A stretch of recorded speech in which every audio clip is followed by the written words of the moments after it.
ജന്മാദ്യസ്യേതോന്നയാതിതരതച്ചാർത്തേഷ്വഭിജ്ഞസ്വരാട് തേനേ ബ്രഹ്മഹൃദായ ആദികവയെ മുഹ്യന്തി യത്സൂരയത്തേജോവാരി മൃദാം യഥാ വിനിമയോ എത്രത്തി സർഗോംഷാധാംനാസേന സദാ നിരസ്തകോഹം സത്യം പരം ധീമഹി. നമസ്കാരം. സനാതന ധർമ്മ സംഹിതകൾ പങ്കുവയ്ക്കാനായുള്ള ചാനലായ നാദശ്രീയിലേക്ക് എല്ലാവർക്കും സ്വാഗതം. പ്രിയരെ, ചാനൽ സബ്സ്ക്രൈബ് ചെയ്യാനും ലൈക്ക് ചെയ്യാനും ഓർമ്മപ്പെടുത്തിക്കൊള്ളുന്നു. ശ്രീമദ് ഭാഗവതത്തിൽ 7-ാമത്തെ അധ്യായം, പ്രഥമ സ്കന്ധത്തിലെ 7-ാമത്തെ അധ്യായത്തിൽ അശ്വത്ഥാമാവ് അർജുനൻ്റെ നേർക്ക് ബ്രഹ്മാസ്ത്രം പ്രയോഗിച്ചു.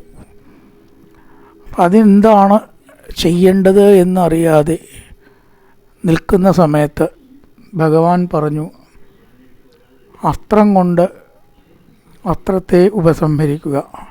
ബ്രഹ്മാസ്ത്രത്തിന് പ്രതിവിധി ബ്രഹ്മാസ്ത്രം തന്നെയാണ്. വേത്തേദം ദ്രോണപുത്രസ്യ 27-ാമത്തെ ശ്ലോകം. ബ്രാഹ്മമത്രം പ്രദർശിതം നൈവാസോ വേദസംഹാരം പ്രാണബാധ ഉപസ്ഥിതേ. പ്രാണബാധ, ജീവഹാനി സംഭവിക്കുമോ എന്ന ഭയം വന്നെത്തിയപ്പോൾ എന്താണ് ചെയ്യേണ്ടത് നിശ്ചയില്ല. സംഹാരത്തെ അറിയുന്നില്ല. നക്യന്യതമം കിഞ്ചിത് അസ്ത്രം പ്രത്യവകർശനം. എല്ലാം നശിപ്പിക്കുന്ന ഈ അസ്ത്രം എന്താണ് ചെയ്യേണ്ടത് എന്നറിയാതെ ഭഗവാനെ അങ്ങ് രക്ഷിക്കണം എന്ന് അർജുനൻ ഭഗവാനോട് അപേക്ഷിച്ചു. സൂത ഉവാച ശുദ്ധ ഭഗവതാ പ്രോക്തം ബാൽഗുന പരവീരഃ. പരവീരഹൻ ശത്രുവിനെ നശിപ്പിക്കുന്നവൻ, ശത്രുനാശകൻ. പരൻ എന്ന് പറഞ്ഞാൽ ശത്രു. ശത്രുനാശകനായിരിക്കുന്ന അർജുനൻ ഇപ്രകാരം പറഞ്ഞപ്പോൾ പെട്ടു ആപത്തം പരിക്രമ്യ ബ്രാഹ്മം ബ്രാഹ്മായ സന്തതേ.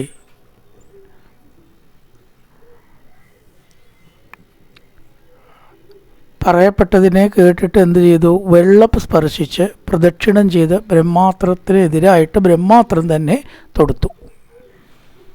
പൃഷ്ഠ ആപ, വെള്ളം തൊട്ടിട്ട്, പരിക്രമ്യ, പ്രദക്ഷിണം വെച്ചിട്ട്, ബ്രാഹ്മം ബ്രാഹ്മായ സന്തതി, ബ്രഹ്മാസ്ത്രത്തിനെതിരായിട്ട് ബ്രഹ്മാസ്ത്രത്തെ തന്നെ തൊടുത്തു, ഉപസംഹരിക്കപ്പെടാൻ വേണ്ടിയിട്ട്. ഭഗവാൻ പറഞ്ഞത് അനുസരിച്ച് സംവൃത്തി അന്യോന്യം ഉഭയോ തേജസി ശരസമൃതേ ആവൃത്ത രോചസി കം ച പ്രവൃതാതെ അർക്കവന്യവൽ. രണ്ടിൻ്റെയും തേജസ്സുകൾ, ഉഭയോ രണ്ടിൻ്റെയും തേജസി തേജസ്സുകൾ, ശരസമൃതേ ശരങ്ങളാൽ ചുറ്റപ്പെട്ടവയായി. രണ്ട് ബ്രഹ്മാസ്ത്രം കൂടി കൂട്ടിമുട്ടിയപ്പോൾ അവിടെ വലിയ കോലാഹലമുണ്ടായി. അന്യോന്യം അവ തമ്മിൽ സംഹത്യ, കൂട്ടിമുട്ടിയിട്ട് ആകാശത്തെയും ഭൂമിയെയും രോദസി കംച അന്തരീക്ഷത്തെയും ആവൃത്യ മറച്ചിട്ട്, ആകാശത്തെയും ഭൂമിയെയും, ഖം എന്ന് പറഞ്ഞാൽ ആകാശമാണ്. അർക്ക വന്യവ, സൂര്യനും അഗ്നിയും എന്ന പോലെ അത് ഭയാനകമായി, വർദ്ധമാനമായി എന്ന് പറഞ്ഞാൽ ആകെ അവിടെ തീമയം, അഗ്നിമയം ആയി തീർന്നു. സമ്പത്യ അന്യോന്യ ഉഭയോർ, രണ്ടും കൂടി കൂട്ടിമുട്ടിയിട്ട്, തേജസി ശരസംവൃതേ, രണ്ട് ശരവും കൂട്ടിമുട്ടി, ആവൃത്യ രോദസി കംച, ഭൂമിയെയും ആകാശത്തെയും മറച്ചു. അർക്കനും, രണ്ടും തേജസ്സിലുള്ളതാണ്. അർക്കനും അതേ വന്നി, അതെ അഗ്നിയും അർക്കനും, അത് രണ്ടും കൂട്ടിമുട്ടിയുള്ള പോലത്തെ ഗംഭീര തേജസ് അവിടെ ഉണ്ടായി. വേർതിരിച്ചറിയാത്ത വിധം മറച്ചു. ആവൃത്യ രോദസി കം ച ബഹൃദാതേ അർക്കവന്യവൽ. കം രോദസി ഭൂമി എന്നാണ് അവിടെ കാണുന്നത്. കം ആകാശം, ആകാശത്തെയും ഭൂമിയെയും മറച്ചു, അന്തരീക്ഷത്തെയും മറച്ചു. ദിട്വാർത്ഥ തേജസ്തയോൻ ത്രിലോകാൻ പൃഥകൻ മഗ ദക്യമാന പ്രജാ സർവ സാമർത്ഥകമംസത. എല്ലാവരും എന്ത് വിചാരിച്ചു? അവർ രണ്ടുപേരും മഹത്തായ അസ്ത്ര തേജസ്സാവട്ടെ. രണ്ടുപേരുടെ പറഞ്ഞാൽ അർജുനൻ്റെയും അശ്വത്ഥാമാവിൻ്റെയും, രണ്ട് കൂട്ടരുടെയും അശ്വത്ഥാമാവിൻ്റെയും അർജുനൻ്റെയും അർത്ഥം. ത്രീൻ ലോകാൻ പൃഥകത, 3 ലോകത്തെ ദഹിപ്പിക്കുമോ എന്ന് തോന്നി എന്നാണ്. എന്നിട്ടോ ദഹ്യമാന സർവാ പ്രജാഹ, എല്ലാ പ്രജകളും ഇത് പ്രളയാഗ്നിയാണ് എന്ന് വിചാരിച്ചു. കാലമെല്ലാം കഴിയുമ്പോൾ ഉണ്ടാകുന്ന അഗ്നിയാണ് പ്രളയാഗ്നി. വളരെ ഘോരമാണ്, എല്ലാം അതിൽ ദഹിക്കും. അപ്പോൾ അങ്ങനത്തെ പ്രളയാഗ്നിയാണോ എന്ന് എല്ലാവരും ശങ്കിച്ചു. പ്രജോപപ്ലവം ആലക്ഷ്യ ലോകവ്യതികരം ശതം മതം ച വാസുദേവസ്യ സംജഹാരാർജുനോദയം. പ്രജോപപ്ലവം പ്രജകളുടെ ഉപദ്രവത്തെയും തം ലോകവ്യതികരം ലോകനാശത്തെയും കൃഷ്ണൻ്റെ അഭിപ്രായത്തെയും അറിഞ്ഞിട്ട് അർജുനൻ രണ്ടിനെയും ഉപസംഹരിച്ചു. രണ്ട് ബ്രഹ്മാസ്ത്രത്തെയും കൂടി അർജുനൻ ഉപസംഹരിച്ചു. അശ്വത്ഥാമാവിൻ്റെ ആ അസ്ത്രത്തെയും തൻ്റെ അസ്ത്രം കൊണ്ട് ഉപസംഹരിച്ചു എന്നാണ്. താൻ വിട്ടത് രണ്ടും കൂടി അങ്ങോട്ട് ഉപസംഹരിച്ചു. ഭഗവാന്റെ അഭിപ്രായം അതാണ്. എല്ലാ ജനങ്ങളുടെയും ആശങ്ക, ഇതങ്ങനെ നിന്നാൽ ഈ ലോകം മുഴുവൻ മുടിയും. ഭഗവാന്റെ ആ അഭിപ്രായം അറിഞ്ഞ് ലോകത്തെയും രക്ഷിക്കാനായിക്കൊണ്ട് പ്രജോപപ്ലവം പ്രജകളുടെ ഉപദ്രവം നോക്കിയിട്ട് കണ്ടിട്ട് ലോകവ്യതികരം ലോകത്തെ മുഴുവനും നാശം ലോകനാശത്തെയും മുന്നിൽ കണ്ട് ഭഗവതിച്ച അറിഞ്ഞ് മതഞ്ച വാസുദേവസ്യ വാസുദേവൻ്റെ അഭിപ്രായം അറിഞ്ഞ് സഞ്ജകാര അർജുനോ ദയം രണ്ടും കൂടി അർജുനൻ ഉപസംഹരിച്ചു. തത ആസാദ്യതരസാദാരുണം ഗൗതമീസുതം ബബന്ധാമൃഷ്ടതാമ്രാക്ഷ പശും രശനയായഥ. ഇനി ഈ അശ്വത്ഥമാവിൻ്റെ അസ്ത്രങ്ങളൊന്നുമില്ല, അങ്ങേയറ്റത്തെയാണല്ലോ ബ്രഹ്മാസ്ത്രം, അത് കഴിഞ്ഞിരിക്കണു. അതിലും രക്ഷയില്ലാതെ അശ്വത്ഥമാവ് ഒരുവിധം പറയാച്ച തോറ്റിരിക്കണു. അപ്പം അദ്ദേഹത്തെ പിടിച്ചാണ്ട് കെട്ടി. എങ്ങനെയാ? പശും രശനയായതാ, ഒരു മൃഗത്തെ കയറുകൊണ്ട് എന്ന പോലെ. പശുവിനെ മൃഗത്തേന്നും ആവാം, ഒരു മൃഗത്തെ കയറുകൊണ്ട് കെട്ടുന്നത് പോലെ കെട്ടി. തരസ ദാരുണം ഗൗതമീസുതം അശ്വത്ഥാമാവിൻ്റെ പുത്രനായ ദ്രോണൻ്റെ പുത്രനായിരിക്കണം അശ്വത്ഥാമാവ്. ഗൗതമീപുത്രനെ ദ്രോണപുത്രനായിരിക്കുന്ന അശ്വത്ഥാമാവിനെ പ്രാപിച്ചിട്ട് അമർഷ്ട താമ്രാക്ഷ കോപത്താൽ ചുവന്ന കണ്ണുകളോടുകൂടി. താമ്രം എന്ന് പറഞ്ഞാൽ ചെമ്പാണ്, ചെമ്പിൻ്റെ കളറുള്ള കണ്ണ് എന്ന് പറഞ്ഞാൽ ചുവന്ന കണ്ണ്. ദേഷ്യബന്ധു എന്നുള്ളതിന് താമ്രാക്ഷം എന്നുള്ള വാക്ക് പലപ്പോഴും സംസ്കൃതത്തിൽ പ്രയോഗിക്കും. താമ്രാക്ഷനായി, ക്രോധ താമ്രാക്ഷനായി എന്നാ പറയുക. ദേഷ്യം കൊണ്ട് തുടുത്ത കണ്ണുകളോട് കൂടിയിട്ട് പശും രശനയാ യഥാ, ഒരു പശുവിനെ കയറിട്ട് കെട്ടണ പോലെ കയറിട്ടിട്ട് ഇങ്ങോട്ട് ബന്ധിച്ചു അശ്വത്ഥാമാവിനെ. ദാരുണമായിട്ട് ഗൗതമീസുതനെ ബന്ധിച്ചു. ശിബിരായ നിനീഷന്തൻ രജ്വാബദ്ധ്വാരിപും ബലാൻ പ്രാഹാർച്ചനം പ്രകുപിതോ ഭഗവാനംബുജേക്ഷണ. റിപും രജ്വാബദ്ധ്വ, റിപും ശത്രുവിനെ, അതിൻ്റെ ശത്രു എന്ന് പറഞ്ഞാൽ ഇപ്പം അശ്വത്ഥാമാവാണ്. അശ്വത്ഥാമാവിനെ രജ്വ കയറുകൊണ്ട് ബദ്ധ്വ ബന്ധിച്ചിട്ട് ശിബിരായ, അവിടെ യുദ്ധത്തിൻ്റെ ആ ഗൃഹങ്ങളൊക്കെ ഉണ്ടല്ലോ, ശിബിരങ്ങൾ എന്ന് പറഞ്ഞാൽ ശിബിരായ ഗൃഹത്തിലേക്കായിക്കൊണ്ട് ബലാത്ത് നിനീഷന്തം ബലത്തിൽ വലിച്ചു, ബലം പ്രയോഗിച്ച് വലിച്ചു കൊണ്ടുപോകാൻ ശ്രമിച്ചു. ആ അർജുനനോട് അർജുനം ഭഗവാൻ അംബുജേക്ഷണ പ്രകുപിത പ്രാഹ. അംബുജേക്ഷനായിരിക്കുന്ന ഭഗവാൻ ദേഷ്യപ്പെട്ട് ഇപ്രകാരം പറഞ്ഞു എന്നാണ്. ഇതാണ് അർജുനനോട് ദേഷ്യപ്പെടാനുള്ള കാരണം. അപ്പം അതിവിടെ പറയുന്നുണ്ട്. ശത്രുവിനെ കയറുകൊണ്ട് കെട്ടി താമസിക്കുന്ന സ്ഥലത്തേക്ക് യുദ്ധക്കളത്തിലേക്ക് വലിച്ചു കൊണ്ടുപോകുന്ന, ബലാത്കാരമായി വലിച്ചു കൊണ്ടുപോകാൻ ശ്രമിക്കുമ്പോൾ ഭഗവാൻ കുപിതനായിക്കൊണ്ട് പറഞ്ഞു, പുത്രവധം നിമിത്തം ദുഃഖവും കോപവും നിറഞ്ഞിരിക്കുന്നവനാണ് എങ്കിലും, ശരിക്കും അർജുനൻ അവിടെ ദുഃഖിതനാണ്. പുത്രനാണല്ലോ മരിച്ച 5 കുട്ടികൾ. പക്ഷേ ഈ ധർമ്മനിഷ്ഠയെ പ്രകാശിപ്പിക്കുന്നവനായിട്ട് ഭഗവാൻ പറഞ്ഞു. എത്രയേ ഉള്ളൂ, എന്തു പറഞ്ഞു? മൈനം പാർത്ഥാർഗതി ത്രാതും ബ്രഹ്മബന്ധുമിമം ജഹി. ഈ അർജുനൻ്റെ ഗുരുനാഥനാണ് ദ്രോണൻ. അപ്പം ദ്രോണൻ്റെ പുത്രനായിട്ടുള്ള അശ്വത്ഥാമാവിനെ ഉപദ്രവിച്ചാൽ ആരെ ഉപദ്രവിച്ച പോലെയായി? ഗുരുനാഥനെ ഉപദ്രവിച്ച പോലെ. ഗുരുനാഥൻ്റെ പുത്രനെ ചെയ്താൽ അത് ഗുരുനാഥനെ ചെയ്ത പോലെയാണ് എന്നാണ്. വേദതത്വപ്രകാരം ഒരാളുടെ പുത്രനായിട്ട് ജനിക്കുന്നത് അയാളുടെ തന്നെ ആത്മാവാണ്. ആത്മാവൈ പുത്ര ഉത്പന്ന ഇതി വേദാനുശാസിത. വേദതത്വപ്രകാരം ഒരാളുടെ ആത്മാവാണല്ലോ പുത്രനാവുക. അപ്പോൾ അശ്വത്ഥാമാവ് എന്ന് പറഞ്ഞാൽ ആരാണ്?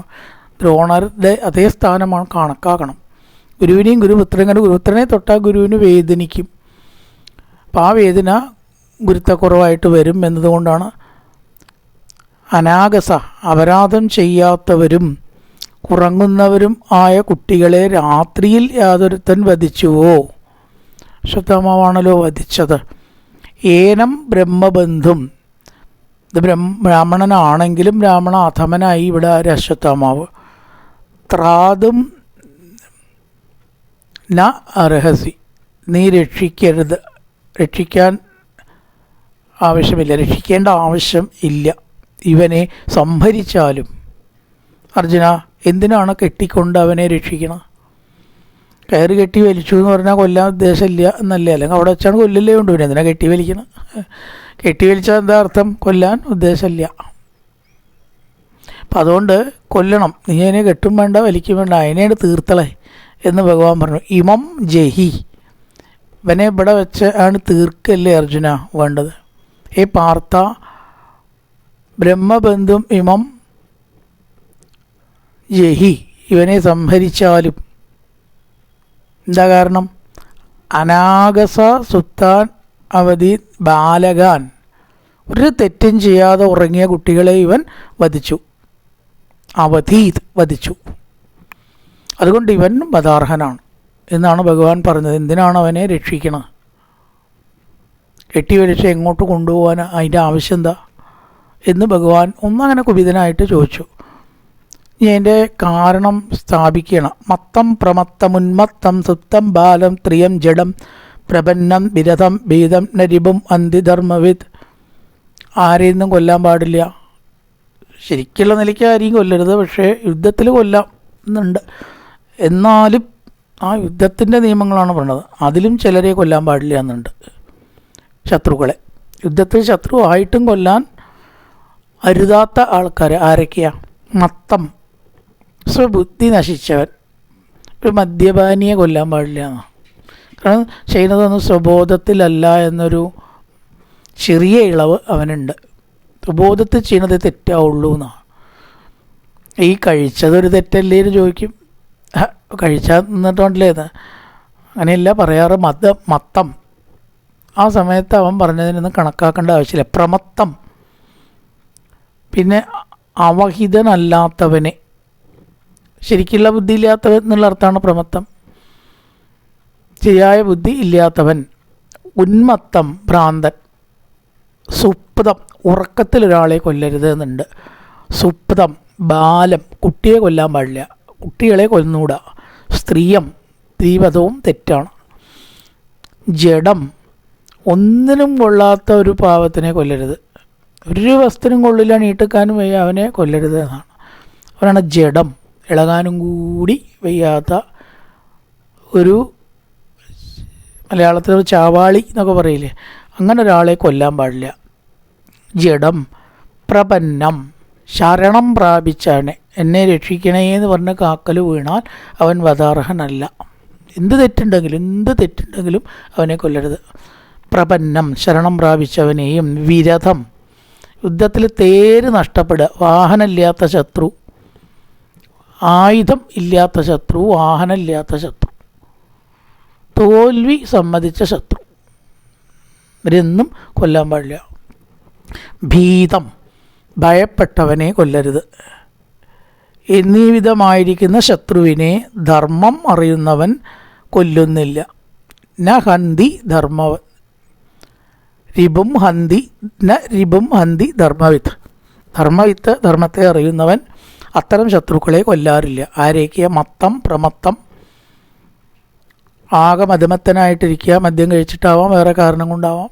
സുബുദ്ധി ഇല്ലാത്തവൻ പ്രമത്തൻ. ഉന്മത്തനും ഭ്രാന്തൻ. സുപ്തം, ഉറങ്ങിക്കിടക്കുന്നവൻ. ബാലൻ, ചെറിയ കുട്ടികളെ, മൈനറെ കൊല്ലരുത് എന്നാണ്. സ്ത്രീയം, ജഡം, വളരെയധികം അവശനിലയിലുള്ളവനെ കൊല്ലരുത്. പ്രപന്നം, ശരണം പ്രാപിച്ചവൻ. വിരഥം, തേരില്ലാത്തവൻ. എൻ്റെ കൂട്ടത്തിൽ വരുന്നതാണ് ആയുധം നഷ്ടപ്പെട്ടവൻ, തോൽവി സംബന്ധിച്ചവൻ എന്നൊക്കെ അതിൽ പറഞ്ഞിട്ടില്ല, എന്നാലും ഞാൻ പറഞ്ഞു എന്നേ ഉള്ളൂ. വിരഥം, തേര് കയ്യിൽ ഇല്ലാത്തവൻ, വാഹനം നഷ്ടപ്പെട്ടവൻ. ഭീതം ന രിപും ഹന്തി ധർമ്മവിത്ത്, അതുകൊണ്ട് അവനെ കൊല്ലണം. ഇവനോ, ഇവൻ ഒരു തെറ്റും ചെയ്യാത്ത കുട്ടികളെയാണ് കൊന്നിരിക്കണം. കുട്ടികളെ കൊല്ലാൻ പാടില്ല എന്ന് ഇവിടെ പറഞ്ഞു ബാലം. അപ്പം ആ തെറ്റാണ് ഇവൻ ചെയ്തിരിക്കണം. ആര്? അശ്വത്ഥാമാവ്. വധിക്കാൻ പാടാത്തവരെ വധിച്ചു. അപ്പോൾ ഇവനെ കൊല്ലണം. ഇവൻ ശിക്ഷാർഹനാണ്. കൊല്ലാൻ പാടാത്ത ഒരു പ്രത്യേകത ഇവനില്ല. ഈ പറഞ്ഞതിലൊന്നും അശ്വത്ഥാമാവ് പെടില്ല. അപ്പം പിന്നെ അവനെ എന്തുകൊണ്ട് കൊന്നുകൂടാ? വളരെ വലിയൊരു തെറ്റ് ചെയ്തിട്ടുമുണ്ട്. ഉറങ്ങിക്കിടക്കുന്ന കുട്ടികളെ കൊന്നു. ഉറങ്ങിക്കിടക്കുന്ന എന്നൊരു വിശേഷണം, കുട്ടികൾ എന്നൊരു വിശേഷണം, രണ്ട് കാര്യമുണ്ട്. അപ്പം അങ്ങനെയുള്ളതിൽ ഇവൻ വരുന്നില്ല. ഇവൻ ഉറങ്ങിക്കിടക്കല്ലല്ലോ ഇപ്പോൾ. അപ്പം അരുതാത്തത് ചെയ്തു അശ്വത്ഥാമാവ്. അതുകൊണ്ട് അവനെ കൊല്ലണം. ഒരു ഇളവും അവൻ അർഹിക്കണില്ല. സ്വപ്രാണാന്യപരപ്രാണി പ്രപുഷ്ണാത്യകൃണക്കല തത്വതത്വയോ യദ്ദോഷാത്യാത്യതപ്പുമാൻ. കൃപയില്ലാത്ത ദുഷ്ടനായ ഇവൻ, ആ ദുഷ്ടനായിട്ടുള്ള ഇവൻ, കലൻ എന്ന് പറഞ്ഞാൽ ദുഷ്ടൻ, കൃപയില്ലാത്ത, ദയയില്ലാത്ത ദുഷ്ടനായിട്ടുള്ള ഇവൻ പരപ്രാണി, അന്യപ്രാണങ്ങൾ കൊണ്ട് സ്വപ്രാണാൻ തൻ്റെ പ്രാണങ്ങളെ പോഷിപ്പിക്കുന്നു.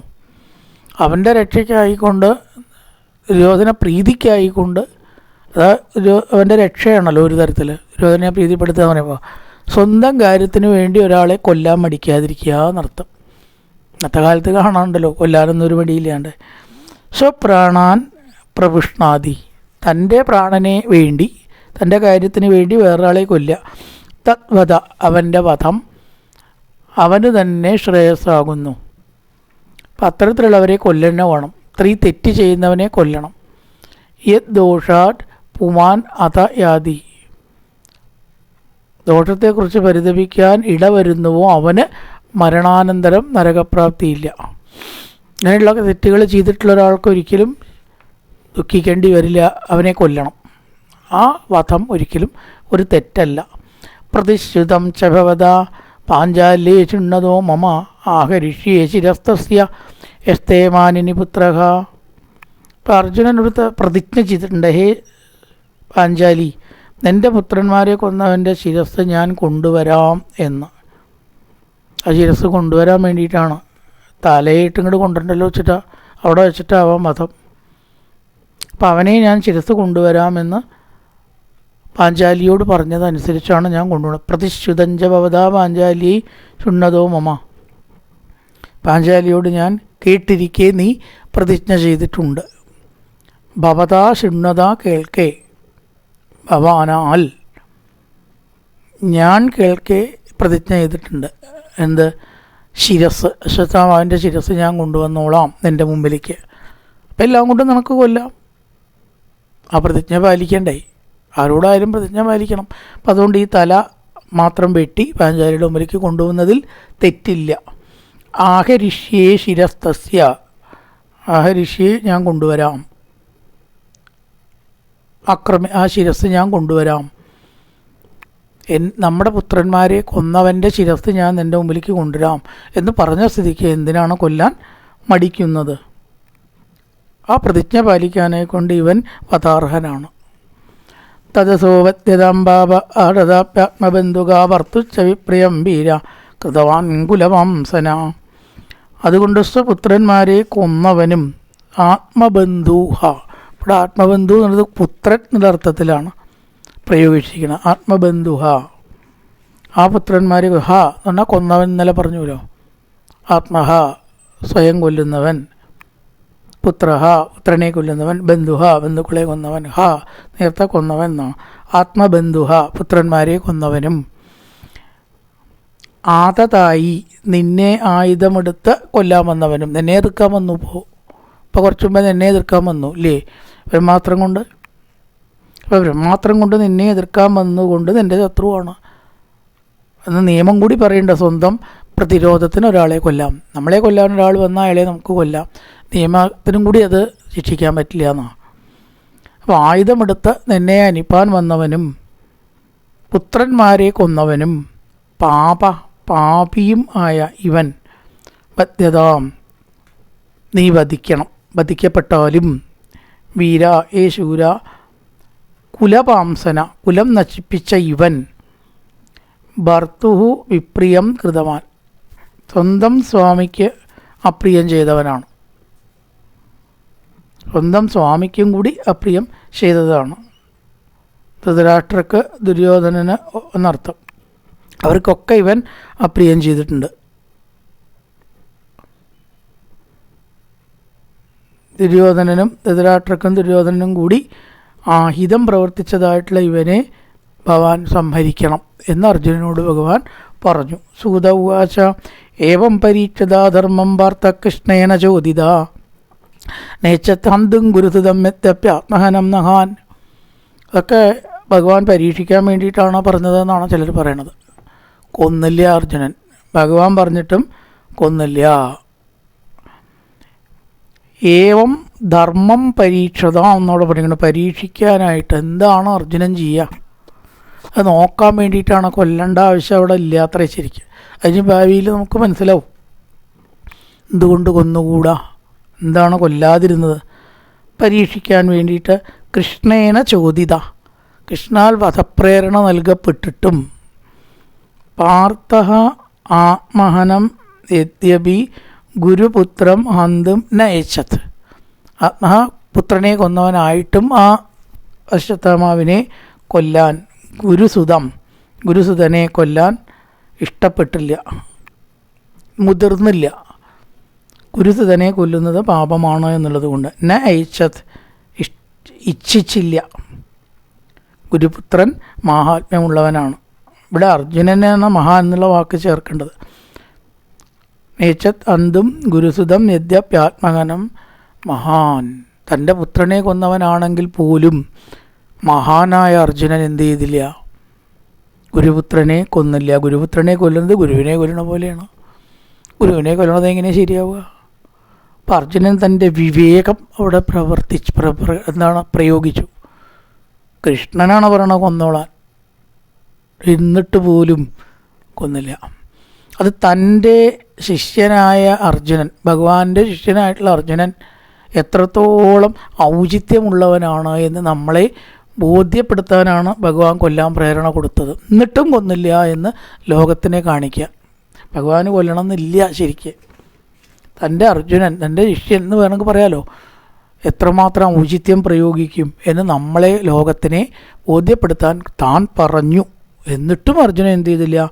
നേച്ചത് ഹന്തും ഗുരുസുതൻ, ശുദ്ധമാവുന്ന വാക്കല്ല പ്രശ്നം, ഗുരുസുതം, തൻ്റെ ഗുരുവിൻ്റെ സുതനാണ്.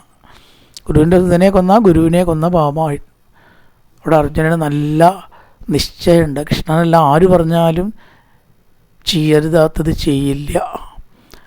അത് നമുക്ക് വേണം. ഒരാൾ പറഞ്ഞതൊക്കെ നമ്മളാട് ചെയ്യല്ലോ, അത് കാണിക്കുകയാണ് ഇവിടെ. അതോപേത്യസ്വശിബിരം ഗോവിന്ദ പ്രിയസാരഥി നിവേദയത്തം പ്രിയായൈ ശോചന്ത്യ ആത്മജാൻ ഹതാൻ പ്രിയായൈ.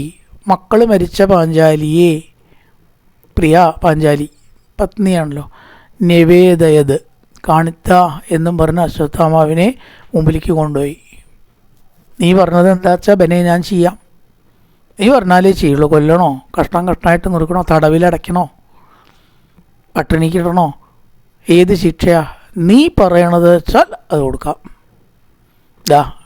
നമ്മുടെ കസ്റ്റഡിയിലാണ് അവൻ, പൂർണ്ണമായിട്ടും നമ്മുടെ തടവിലായിരിക്കണം, കെട്ടി വലിച്ചിട്ടാണ്. അതതം സ്വശിബിരം, തൻ്റെ ആ കൂടാരത്തെ ഉപേത്തി പ്രാപിച്ചിട്ട് ഹതാൻ ആത്മജാൻ ശോചന്ത്യ, മരിച്ച കുട്ടികളെക്കുറിച്ച് ദുഃഖിക്കുന്ന പ്രിയയ്ക്കായിക്കൊണ്ട് അശ്വത്ഥാമാവിനെ കാണിച്ചു കൊടുത്തു. ഗോവിന്ദ പ്രിയസാരഥി, ഗോവിന്ദനാകുന്ന ഇഷ്ടനായ സാരഥിയോടും കൂടിയ അവനെ നിവേദിപ്പിച്ചു.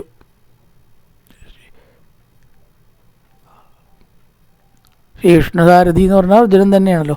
അനന്തരം ശ്രീകൃഷ്ണനെ പ്രിയനും സാരഥിയുമായി സിദ്ധിച്ചിരിക്കുന്ന അർജുനൻ എന്നർത്ഥം. ശ്രീകൃഷ്ണനെ സാരഥിയായി കിട്ടിയിരിക്കുന്ന അവൻ ആണ് ഗോവിന്ദപ്രിയ സാരഥി എന്ന് പറഞ്ഞാൽ അർജുനനാണ്. ഗോവിന്ദനെ സാരഥിയായിട്ട് കിട്ടിയവൻ ആരാ? അർജുനൻ. ചിലപ്പോൾ അങ്ങനെ വളഞ്ഞ വാക്കൊക്കെ പ്രയോഗിക്കും സംസ്കൃതത്തിൽ. വാക്ക് അവിടെ തികയാൻ വേണ്ടിയിട്ടേ അർജുന എന്ന് പറഞ്ഞാൽ മതി, അവിടെ അക്ഷരം തികയില്ലല്ലോ. ഗോവിന്ദ പ്രിയസാരഥി, തൻ്റെ പ്രിയസാരഥിയായിട്ട് ഗോവിന്ദനെ കിട്ടിയ ആൾ ആരാ? അർജുനൻ.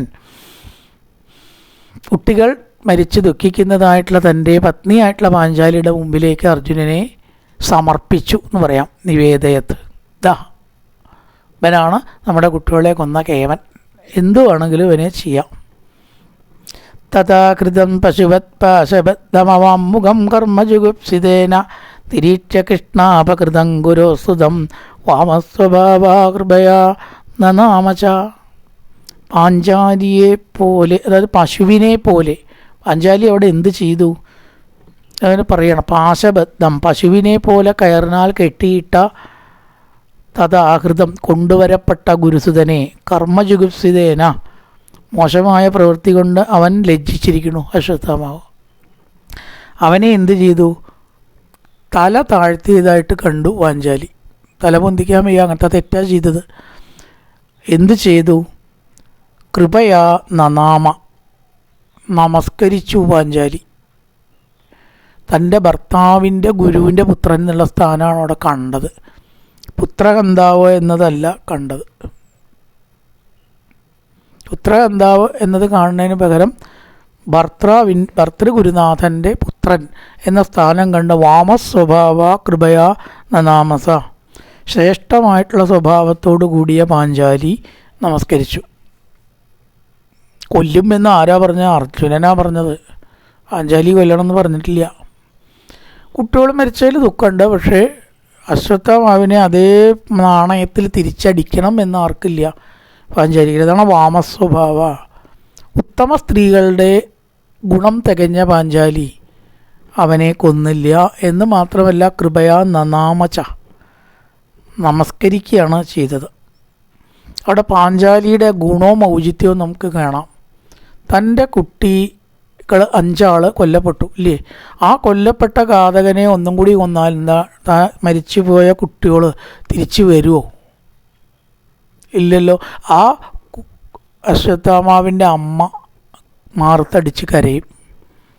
കൃപി, ധോനയുടെ പത്നിയായിട്ടുള്ള കൃപി മാറത്തടിച്ച് കരയണത് താൻ കാണും.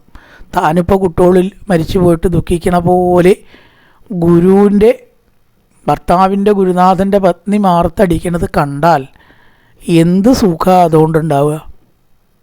എന്ത് ഗുണമാണ് തനിക്കുണ്ടാവുക? തൻ്റെ മരിച്ചുപോയ കുട്ടികൾ തിരിച്ചു വരുമെങ്കിൽ അത്രയെങ്കിലും ഉണ്ട്. അതും ആവുമോ? ഒരിക്കലുമില്ല. ഇതാ നമ്മൾ ഭാഗവതം നമ്മളെ പഠിപ്പിക്കുന്നത്. അതേപോലെ നാണയത്തിൽ തിരിച്ചടിക്കുന്നത് കൊണ്ട് ഒരിക്കലും സ്വസ്ഥത കിട്ടില്ല.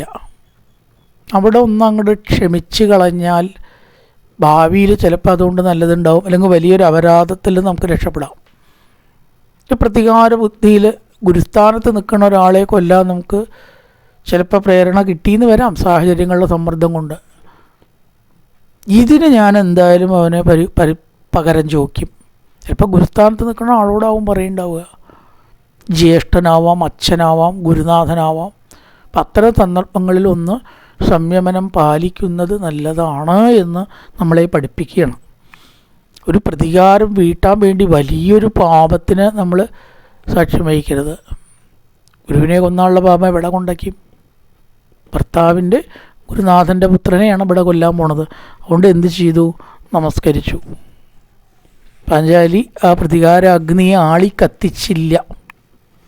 മാത്രമല്ല അവിടെ പറയുകയും ചെയ്തു, സരകത്യോധനുർവേദർത്തവിതർ ഗോപസംയമ അസ്ത്രഗ്രാമച്ചപവതാശിക്ഷിതോയതനുഗ്രഹാൻ. കൊല്ലരുത്, അങ്ങേക്കെല്ലാം പഠിപ്പിച്ച ഗുരുവിൻ്റെ പുത്രനെയാണ് അങ്ങേ കൊടുന്ന്. ധനുർവേദ വിതർഗോപ സംയമ, ധനുർവേദവും എല്ലാ ശാസ്ത്രവും അസ്ത്രഗ്രാമ ശാസ്ത്രങ്ങളുടെ സമൂഹത്തെയും പഠിപ്പിച്ച് തന്ന ഗുരുവിൻ്റെ പുത്രനെ അല്ലയോ നാഥ ആര്യപുത്ര അങ്ങ് കൊല്ലരുത് എന്ന് പറഞ്ഞ് പാഞ്ചാലി അവിടെ തടയുകയാണ് ചെയ്തത്. ആ കൃപി ഇതേപോലെ മാറത്തടിച്ച് കരയുന്നത് നമ്മൾ കാണണോ? അതുകൊണ്ട് എന്താണ് കാര്യം? നമ്മുടെ മരിച്ചുപോയ കുട്ടികൾ ഒരിക്കലും തിരിച്ചു വരില്ല. അപ്പോൾ ആവശ്യമില്ലാത്ത പ്രതികാരം ചെയ്യരുത്. അതുകൊണ്ടൊരു കാര്യവുമില്ല. നമ്മുടെ നഷ്ടം തന്നെ നിൽക്കില്ലേ അവിടെ. അപ്പോൾ മറ്റൊരാളെ കൂടി ദുഃഖിപ്പിച്ച് വധിച്ച് വേറൊരു പാപം ചെയ്യുക എന്നല്ലാണ്ട് അതിനകത്ത് എന്താണ് കാര്യം എന്ന ഒരു സന്ദേശമാണ് പാഞ്ചാലിയുടെ നിലപാടുകൊണ്ട് നമുക്ക് മനസ്സിലാക്കേണ്ടത്. ബാക്കി അടുത്ത ദിവസം. കായേന വാചാ മനസേന്ദ്രിയർവാമുദ്യാത്മനാ വാ പ്രകൃതേ സ്വഭാവ കരോതി യത്യർത്ഥകലം പരസ്മൈ നാരായണായേതി സമർപ്പയാമി. ഓം പൂർണ്ണമദ പൂർണ്ണമിദം പൂർണ്ണാത് പൂർണ്ണമുദച്യതേ പൂർണ്ണസ്യ പൂർണ്ണമാദായ പൂർണ്ണമേവാവശിഷ്യതേ. ഓം ശാന്തി ശാന്തി ശാന്തി. ഹരി ഓം ശ്രീ ഗുരുഭ്യോ നമഃ. ഹരി ഓം.